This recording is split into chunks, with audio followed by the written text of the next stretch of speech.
Republic Kannada ಒಂದು mega drug sting ಆಪರೇಷನ್ನ ಮಾಡಿತ್ತು.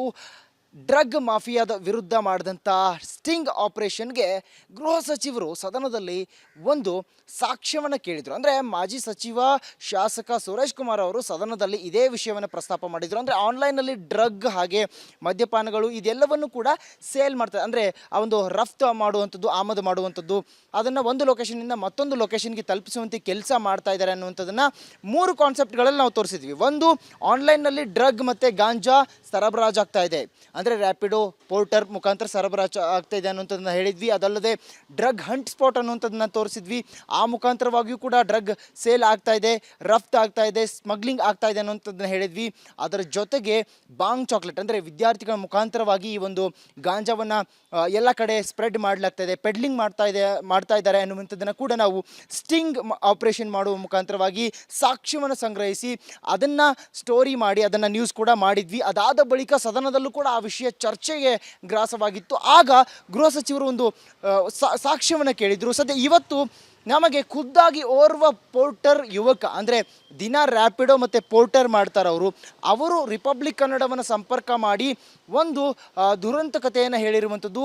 ನಿಜಕ್ಕೂ ಕೂಡ ಇದು ದುರಂತವೇ. ಬೆಂಗಳೂರು ಮಾಫಿಯಾದಲ್ಲಿ, ಅಂದರೆ ನ್ಯೂ ಇಯರ್ಗೆ ಹುಕ್ಕಾ ಪಾಟ್ನಲ್ಲಿರುವಂಥ ಹುಕ್ಕಾವನ್ನು ಸೇವನೆ ಮಾಡಿ ಅದನ್ನು ಈಗ ಪೋರ್ಟರ್ ಮಾಡಿದ್ದಾರೆ. ಪೋರ್ಟರ್ ಮಾಡಿದಂಥ ಆ ಒಂದು ಪಾರ್ಸಲ್ನ ತೆಗೆದುಕೊಂಡಂಥ ಪೋರ್ಟರ್ನ ಯುವಕ ಏನಿದ್ದಾರೆ ಅವರು ನಮ್ಮ ಜೊತೆಗಿದ್ದಾರೆ. ಅವರು ನಮ್ಮನ್ನು ಸಂಪರ್ಕ ಮಾಡಿದ್ರು. ಅವರು ರಿಪಬ್ಲಿಕ್ ಕನ್ನಡದ ನ್ಯೂಸನ್ನು ನೋಡಿ ಅದಾದ ಬಳಿಕ ನಮ್ಮನ್ನು ಸಂಪರ್ಕ ಮಾಡಿದ್ದಾರೆ. ಇದು ಇಲ್ಲಿಗಲ್ ಅನ್ನುವಂಥದ್ದು ಕೂಡ ಅವ್ರಿಗೆ ಗೊತ್ತಾಗಿತ್ತು. ಏನಾಗಿತ್ತು ಅನ್ನೋಂಥದ್ದು ಅವ್ರ ಮುಖಾಂತರನೇ ಕೇಳೋಣ. ಸರ್ ನಮಸ್ತೆ, ನಿಮ್ಮ ಹೆಸರೇನು? ಲಿಖಿತ್ ಅಂತ. ಓಕೆ, ಎಲ್ಲಿ ನೀವು ಹೋಗಿದ್ರಿ, ಅಂದರೆ ನಿಮ್ಗೆ ಯಾವ ಲೊಕೇಶನ್ ತೋರಿಸಿತ್ತು ಅದು ಆನ್ಲೈನಲ್ಲಿ, ಮತ್ತು ಆ ವ್ಯಕ್ತಿ ಏನು ಕೊಟ್ಟರು, ಏನಾಯ್ತು ಅಲ್ಲಿ? ಅಲ್ಲಿ ನಾವು ರೆಗ್ಯುಲರಾಗಿ ಪೋರ್ಟ್ರ್ ಮಾಡ್ತೀವಿ ಡೈಲಿ. ನಾವು ಉಳಿಮಾವು ಕಡೆ ಪಿಕಪ್ ಇತ್ತು, ಅಪಾರ್ಟ್ಮೆಂಟಲ್ಲಿ ಪಿಕಪ್ ಇತ್ತು. ಸೊ ಕಾಲ್ ಮಾಡಿ ಪ್ರತಿ ಇದು ಆರ್ಡರ್ಗಳಿಗೂ ಏನಿದೆ ಐಟಮು ಅಂತ ಕೇಳ್ಕೊತೀವಿ. ಸೊ ಕಾಲ್ ಮಾಡಿದಾಗ ಲೈಕ್ ರೆಂಟೆಡ್ ಪಾಟ್ ಅಂತ ಹೇಳಿದ್ರು. ಸರಿ ಆಯಿತು ಅಂದ್ಬಿಟ್ಟು 4th ಫ್ಲೋರ್ಗೆ ಹೋಗಿ ತೊಗೊಂಬಂದೆ. ಒಂಥರ ಪ್ಯಾಕ್ ಆಗಿತ್ತು ಬ್ಯಾಗಲ್ಲಿ, ತುಂಬಾ ಪ್ಯಾಕ್ ಆಗಿಲ್ಲ, ಬ್ಯಾಗಲ್ಲಿತ್ತು, ಕಾಟನ್ ಬ್ಯಾಗಲ್ಲಿ. ಸೊ ನಾನು ಇಸ್ಕೊಂಡು ಬಂದೆ. ಕೆಳಗಡೆ ಒಂಥರ ಸ್ಮೆಲ್ ಬಂತು. ಏನು ಸ್ಮೆಲ್ಲು ಅಂತ ನೋಡೋಣ ಅಂದ್ಬಿಟ್ಟು ಏನಿದು ಪಾಟ್ ಅಲ್ಲ ಅಂತ ಹೇಳಿದ್ರು ಅಂತ ತೆಗೆದು ನೋಡಿದ್ರೆ ಹುಕ್ಕಾ ಪಾಟ್ ಇದೆ ಅದರಲ್ಲಿ. ಅದನ್ನು ನೋಡಿ ನಾನು ಸೋಷಿಯಲ್ ಮೀಡಿಯಾದಲ್ಲಿ ಆಲ್ರೆಡಿ ವಾಟ್ಸಪ್ಪು ಇನ್ಸ್ಟಾಗ್ರಾಮಲ್ಲೆಲ್ಲ ನೋಡಿದ್ನಲ್ಲ, ಈ ಥರ ಕಮಿಷನರ್ ಅವ್ರು ಮಾತಾಡಿರೋದು ಆ ಥರ ಎಲ್ಲ ಇದೆಯಲ್ಲ, ಲೈಕ್ ಇದೆಲ್ಲ ಇಲ್ಲೀಗಲ್ಲು ಅಂತ ಗೊತ್ತಾಗಿ ನನಗೇನು ಮಾಡೋದು ಗೊತ್ತಾಗದೆ ನಾನು ಕಾಲ್ ಮಾಡಿದೆ ಕಸ್ಟಮರ್ಗೆ. ಈ ಥರ ತೊಗೊಂಡೋಗಂಗಿಲ್ಲ ಅಂತ ಹೇಳಿದ್ರೆ ಅವರು ತುಂಬ ಅಸಭ್ಯವಾಗಿ ಮಾತಾಡಿದ್ರು.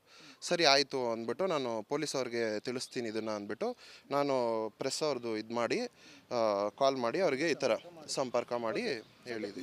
ಈಗ ಅವ್ರು ಏನು ಮಾತಾಡಿದ್ರು, ಅವ್ರು ಕಳಿಸಿರುವಂಥ ಲೊಕೇಶನ್, ಅಂದರೆ ಅವರು ಆನ್ಲೈನ್ನಲ್ಲಿ ಯಾವ ಲೊಕೇಶನ್ಗೆ ಇದನ್ನ ತಲುಪಿಸ್ಬೇಕಂತ ಹೇಳಿದ್ರು, ಅದೇನಾದರೂ ನಿಮ್ಮ ಹತ್ರ ಸಾಕ್ಷ್ಯಗಳಿದಾವ, ಅವ್ರ ಜೊತೆ ಮಾತಾಡೋದು ರೆಕಾರ್ಡಿಂಗ್ಸ್ಗಳಿದಾವ ನಿಮ್ಮ ಹತ್ರ? ಇದೆ. ಪ್ರತಿ ಕಾಲು ರೆಕಾರ್ಡ್ ಆಗುತ್ತೆ ನನ್ನ ಇದರಲ್ಲಿ. ಸೊ ಅದು ಪ್ರೂಫ್ ಇದೆ. ಡ್ರಾಪ್ ಲೊಕೇಶನ್ಗೆ ಅವ್ರು ತೊಗೊಂಬಂದು ತಲುಪಿಸಿ ನಮಗೆ ಲೊಕೇಶನ್ಗೆ ಅಂತ ಹೇಳಿದರೆ ಅಲ್ಲಿ ಹೋಗಿ ತಲುಪಿಸ್ಬೇಕಾಗಿ ಬರುತ್ತೆ. ಅಲ್ಲ, ಈಗ ನಿಮ್ಮ ಹತ್ರ ಅದು ಪಾರ್ಸಲ್ ಇದೆಯಾ? ಎಲ್ಲಿದೆ ಪಾರ್ಸಲ್? ತೋರಿಸಿ ಬನ್ನಿ. ತಾವು ದೃಶ್ಯಗಳಲ್ಲಿ ನೋಡ್ಬೋದು. ಈಗಾಗಲೇ ಆ ಓರ್ವ ಯುವಕ ಏನಿದ್ದಾರೆ, ಪ್ರತಿದಿನ ಅವರು ರ್ಯಾಪಿಡೋ ಮತ್ತು ಪೋರ್ಟರ್ ಮಾಡ್ತಾರೆ. ಆ ಒಂದು ಪಾರ್ಸಲ್ನ ಕೂಡ ಅವರು ತೋರಿಸ್ತಾ ಇರುವಂಥದ್ದು ಈ ರೀತಿಯಾದಂಥ ರೆಡ್ ಬ್ಯಾಗ್ನಲ್ಲಿ. ಇದು ರೆಡ್ ಬ್ಯಾಗ್ ಕಾಣ್ತಾ ಇದೆ ದೃಶ್ಯಗಳಲ್ಲಿ. ರೆಡ್ ಬ್ಯಾಗ್ನಲ್ಲಿ ಹುಕ್ಕಾ ಪಾಟ್ಗಳನ್ನ ಈಗಲೇ ಒಂದು ಸೇವನೆ ಮಾಡಿರುವಂಥ ಸ್ಮೆಲ್, ಅಂದರೆ ಅದು ಯೂಸ್ ಮಾಡಿರುವಂಥ ಸ್ಮೆಲ್ ಕೂಡ ಅದರಲ್ಲಿ ಬರ್ತಾ ಇರುವಂಥದ್ದು ತಾವು ದೃಶ್ಯಗಳಲ್ಲಿ ನೋಡ್ಬೋದು. ಆ ಹುಕ್ಕಾ ಪಾಟ್ಗಳನ್ನ ಈ ರೀತಿಯಾಗಿ ಇವರು ಪೋರ್ಟರ್ ಮಾಡ್ತಾ ಇದ್ದಾರೆ, ಅಂದರೆ ಒಂದು ಲೊಕೇಶನ್ನಿಂದ ಮತ್ತೊಂದು ಲೊಕೇಶನ್ಗೆ ಅದನ್ನು ಕಳಿಸ್ತಾ ಇರುವಂಥದ್ದು. ಅಂದರೆ ರೆಂಟೆಡ್ ಪಾಟ್ ಅನ್ನುವಂಥದ್ದನ್ನು ಆತ ಹೇಳಿರುವಂಥದ್ದು. ಅದನ್ನು ಮುಟ್ಟಕ್ಕೆ ಹೋಗ್ಬಿಡಿ, ಅದು ಪಾರ್ಸಲ್ ಹಾಗೆ ಇಡಿ. ಈ ರೀತಿಯಾದಂಥ ಪಾಟ್ಗಳನ್ನ ಇದನ್ನು ನಾವು ಯಾವ ಲೊಕೇಶನ್ಗೆ ಹೋಗಿ ತಲುಪುತ್ತೆ ಅಂದರೆ ಆನ್ಲೈನ್ನಲ್ಲಿ ಅದು ಕೋರಮಂಗಲ ಲೊಕೇಶನ್ ತೋರಿಸ್ತಾ ಇದೆ ಅನ್ನೋಂಥದ್ದನ್ನು ಕೂಡ ಅವರು ತಿಳಿಸಿರುವಂಥದ್ದು. ಸದ್ಯ ಈಗ ಅದು ಎಲ್ಲಿ ಹೋಗಿ ತಲುಪುತ್ತೆ, ಇವರಲ್ಲಿ ತಲುಪಿಸಿದಾಗ ಅಲ್ಲಿ ಯಾರಿರ್ತಾರೆ, ಎಲ್ಲಿಂದ ಇದು ರೆಂಟೆಡ್ ಆಗಿ ಸೇಲ್ ಆಗಿರುವಂಥದ್ದು, ಅಂದರೆ ನ್ಯೂ ಇಯರ್ ಪಾರ್ಟಿಗೆ ಇದನ್ನು ಬಾಡಿಗೆಗೆ ಅಂತ ಯುವಕರಿಗೆ ಕೊಡಲಾಗಿತ್ತಾ ಅನ್ನುವಂಥ ಸಂಶಯ ಕೂಡ ಇಲ್ಲಿ ಎದುರಾಗಿರುವಂಥದ್ದು. ಸದ್ಯ ಇವರು ಕೊಟ್ಟಿರುವಂಥ ಲೊಕೇಶನ್ಗೆ ಇದನ್ನು ಹೋಗಿ ತಲುಪಿಸ್ತಾರಂತೆ. ಅಲ್ಲಿನ ನಿಯರ್ ಬೈ ಪೊಲೀಸರಿಗೂ ಕೂಡ ಮಾಹಿತಿಯನ್ನು ಕೊಡೋಣ, ಅವರು ಕೂಡ ಬರಲಿ. ಈ ರೀತಿಯಾಗಿ ಇದನ್ನು ಮಾಡುವಂಥ ಒಂದು ಅವಕಾಶ ಕಾನೂನಲ್ಲಿ ಇದೆಯಾ ಅನ್ನುವಂಥದ್ದನ್ನು ಕೇಳೋಣ. ಸಾಕ್ಷ್ಯವನ್ನು ಕೇಳಿದ್ರು, ಇಲ್ಲಿ ನೈಜವಾದಂಥ ಸಾಕ್ಷ್ಯವನ್ನು ನಾವು ಕೊಡ್ತಾ ಇದ್ದೀವಿ. ಆದರೆ ಪ್ರಮುಖವಾಗಿ ಇದನ್ನು ಅವರೇ ನಮಗೆ ಫೋನ್ ಮಾಡಿ ಈ ರೀತಿ ಆಗ್ತಾ ಇದೆ ಅನ್ನುವಂಥದ್ದನ್ನು ತಿಳಿಸ್ತಾರೆ. ಆ ಬಳಿಕ ನಾವು ಬರ್ತೀವಿ ಮಧ್ಯದಾರಿಯಲ್ಲಿ ಅವರನ್ನು ತಡೆದು ಅಂದರೆ ಅವರಿಂದ ಮಾಹಿತಿಯನ್ನು ಪಡೆಯುವಂಥ ಕೆಲಸವನ್ನು ಕೂಡ ಮಾಡುವಂಥ ಒಂದು ಕೆಲಸವನ್ನು ಮಾಡ್ತೀವಿ. ಈಗ ಸದ್ಯ ಅವರು ಹೋಗ್ತಾರೆ, ಎಲ್ಲಿಗೆ ಹೋಗಿ ಅದು ತಲುಪುತ್ತೆ ಅನ್ನೋದನ್ನು ನೋಡೋಣ. ಅಲ್ಲಿಯ ನಿಯರ್ ಬೈ ಲೊಕೇಶನ್ನ ಒಂದು ಪೊಲೀಸರಿಗೆ ನಾವು ಮಾಹಿತಿಯನ್ನು ಕೂಡ ಕೊಡೋಣ. ಅವರು ಅಲ್ಲಿ ಏನು ಮಾಡ್ತಾರೆ, ಜೊತೆಗೆ ಯಾವ ಅಂಗಡಿ ಅದು ಅನ್ನೋದನ್ನು ಕೂಡ ತಿಳ್ಕೊಳ್ಳುವಂಥ ಪ್ರಯತ್ನ ಮಾಡೋಣ. ಒಟ್ಟಾರೆಯಾಗಿ ಡ್ರಗ್ ಆಪರೇಷನ್ ಏನು ಮಾಡಿದ್ವಿ, ಆ 3 ಕಾನ್ಸೆಪ್ಟ್ಗಳು ಸತ್ಯ ಅನ್ನುವಂಥದ್ದು ಈಗ ಮತ್ತೆ ಪ್ರೂವ್ ಆಗ್ತಾ ಇರುವಂಥದ್ದು. ಸಾಕ್ಷ್ಯ ಕೊಡಿ ಅಂತ ಇದ್ರಿ, ಇಲ್ಲಿದೆ ಸಾಕ್ಷ್ಯ. ದಯಮಾಡಿ ಯುವಕರನ್ನು ಹಾಗೆ ಈ ಒಂದು ಮಾಫಿಯಾ ಏನಿದೆ, ಡ್ರಗ್ ಮಾಫಿಯಾ ಏನಿದೆ, ಇದನ್ನು ತಡೆ ಹಿಡೀರಿ. ಇಲ್ಲಾಂದರೆ 3 ಫ್ಯಾಕ್ಟ್ರಿಗಳು ಸೀಸ್ ಮಾಡಿದ್ರು ಮಹಾರಾಷ್ಟ್ರ ಪೊಲೀಸ್ನವರು. ಆದರೆ ಅದು ನಿಜಕ್ಕೂ ಕೂಡ ಕಳಂಕಕಾರಿ ವಿಷಯ. ಬೆಂಗಳೂರು ಪೊಲೀಸ್ ಕೈಕಟ್ಟಿ ಕುಳಿತಿದ್ರ ಅನ್ನುವಂಥ ಪ್ರಶ್ನೆಯನ್ನು ಸ್ಥಳೀಯರು ಮಾಡುವಂಥ ಆಗಬಾರ್ದು ಅನ್ನೋಂಥದ್ದು ಎಲ್ಲರ ಮನವಿಯಾಗಿದೆ. ಸದ್ಯ ಈಗ ಅವ್ರು ಎಲ್ಲಿ ಹೋಗ್ತಾರೆ, ಎಲ್ಲಿಗೆ ಆ ಒಂದು ಲೊಕೇಶನ್ ಎಂಡ್ ಆಗುತ್ತೆ ಅನ್ನೋದನ್ನ ನೋಡೋಣ. ರಿಪಬ್ಲಿಕ್ ಕನ್ನಡ ಒಂದು ಮೆಗಾ ಡ್ರಗ್ ಸ್ಟಿಂಗ್ ಆಪರೇಷನ್ನ ಮಾಡಿತ್ತು.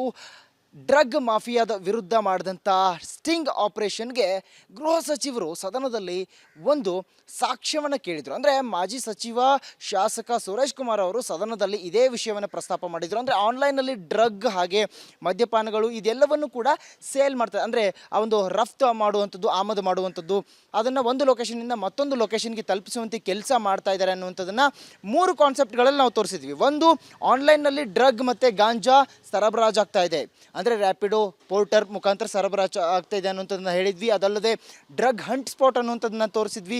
ಆ ಮುಖಾಂತರವಾಗಿಯೂ ಕೂಡ ಡ್ರಗ್ ಸೇಲ್ ಆಗ್ತಾ ಇದೆ, ರಫ್ತು ಆಗ್ತಾ ಇದೆ, ಸ್ಮಗ್ಲಿಂಗ್ ಆಗ್ತಾ ಇದೆ ಅನ್ನುವಂಥದ್ದನ್ನ ಹೇಳಿದ್ವಿ.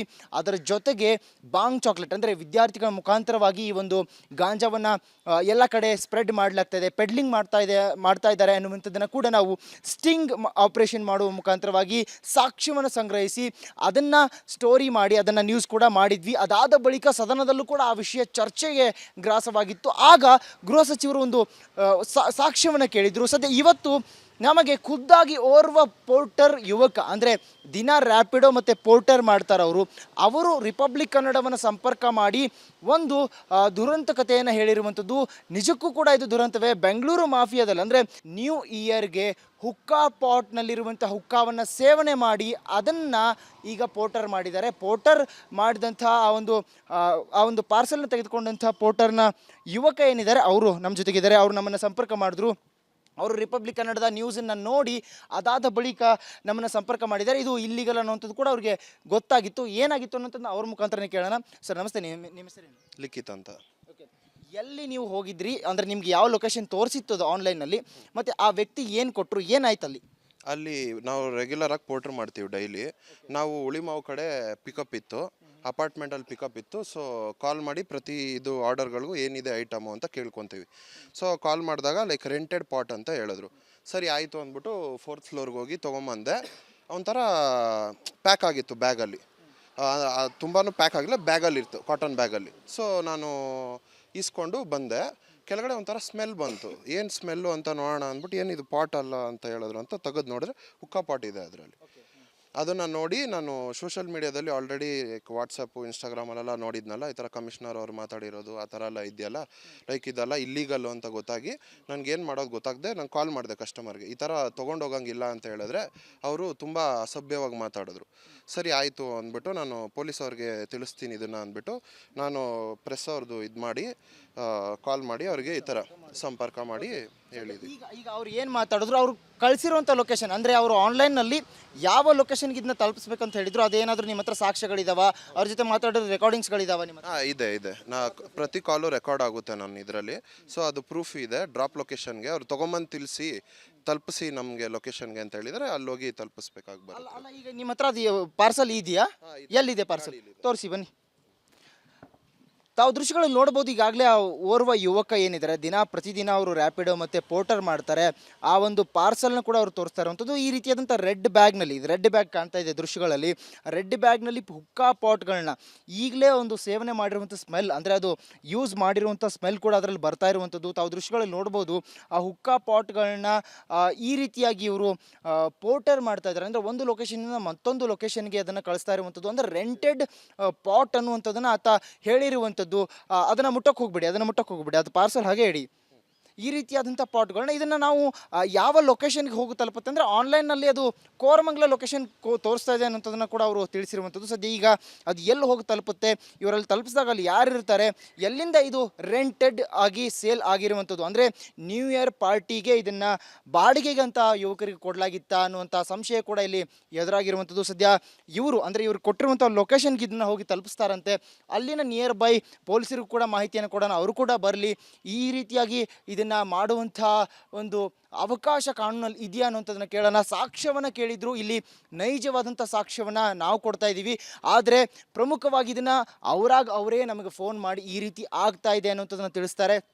ಆ ಬಳಿಕ ನಾವು ಬರ್ತೀವಿ, ಮಧ್ಯದಾರಿಯಲ್ಲಿ ಅವರನ್ನು ತಡೆದು ಅಂದರೆ ಅವರಿಂದ ಮಾಹಿತಿಯನ್ನು ಪಡೆಯುವಂಥ ಕೆಲಸವನ್ನು ಕೂಡ ಮಾಡುವಂಥ ಒಂದು ಕೆಲಸವನ್ನು ಮಾಡ್ತೀವಿ. ಈಗ ಸದ್ಯ ಅವರು ಹೋಗ್ತಾರೆ, ಎಲ್ಲಿಗೆ ಹೋಗಿ ಅದು ತಲುಪುತ್ತೆ ಅನ್ನೋದನ್ನು ನೋಡೋಣ. ಅಲ್ಲಿಯ ನಿಯರ್ ಬೈ ಲೊಕೇಶನ್ನ ಒಂದು ಪೊಲೀಸರಿಗೆ ನಾವು ಮಾಹಿತಿಯನ್ನು ಕೂಡ ಕೊಡೋಣ. ಅವರು ಅಲ್ಲಿ ಏನು ಮಾಡ್ತಾರೆ, ಜೊತೆಗೆ ಯಾವ ಅಂಗಡಿ ಅದು ಅನ್ನೋದನ್ನು ಕೂಡ ತಿಳ್ಕೊಳ್ಳುವಂಥ ಪ್ರಯತ್ನ ಮಾಡೋಣ. ಒಟ್ಟಾರೆಯಾಗಿ ಡ್ರಗ್ ಆಪರೇಷನ್ ಏನು ಮಾಡಿದ್ವಿ, ಆ 3 ಕಾನ್ಸೆಪ್ಟ್ಗಳು ಸತ್ಯ ಅನ್ನುವಂಥದ್ದು ಈಗ ಮತ್ತೆ ಪ್ರೂವ್ ಆಗ್ತಾ ಇರುವಂಥದ್ದು. ಸಾಕ್ಷ್ಯ ಕೊಡಿ ಅಂತ ಇದ್ರಿ, ಇಲ್ಲಿದೆ ಸಾಕ್ಷ್ಯ. ದಯಮಾಡಿ ಯುವಕರನ್ನು ಹಾಗೆ ಈ ಒಂದು ಮಾಫಿಯಾ ಏನಿದೆ, ಡ್ರಗ್ ಮಾಫಿಯಾ ಏನಿದೆ, ಇದನ್ನು ತಡೆ ಹಿಡೀರಿ. ಇಲ್ಲಾಂದರೆ 3 ಫ್ಯಾಕ್ಟ್ರಿಗಳು ಸೀಸ್ ಮಾಡಿದ್ರು ಮಹಾರಾಷ್ಟ್ರ ಪೊಲೀಸ್ನವರು, ಆದರೆ ಅದು ನಿಜಕ್ಕೂ ಕೂಡ ಕಳಂಕಕಾರಿ ವಿಷಯ. ಬೆಂಗಳೂರು ಪೊಲೀಸ್ ಕೈಕಟ್ಟಿ ಕುಳಿತಿದ್ರ ಅನ್ನುವಂಥ ಪ್ರಶ್ನೆಯನ್ನು ಸ್ಥಳೀಯರು ಮಾಡುವಂಥ ಆಗಬಾರ್ದು ಅನ್ನೋಂಥದ್ದು ಎಲ್ಲರ ಮನವಿಯಾಗಿದೆ. ಸದ್ಯ ಈಗ ಅವ್ರು ಎಲ್ಲಿ ಹೋಗ್ತಾರೆ, ಎಲ್ಲಿಗೆ ಆ ಒಂದು ಲೊಕೇಶನ್ ಎಂಡ್ ಆಗುತ್ತೆ ಅನ್ನೋಂಥದ್ದನ್ನ ನೋಡೋಣ.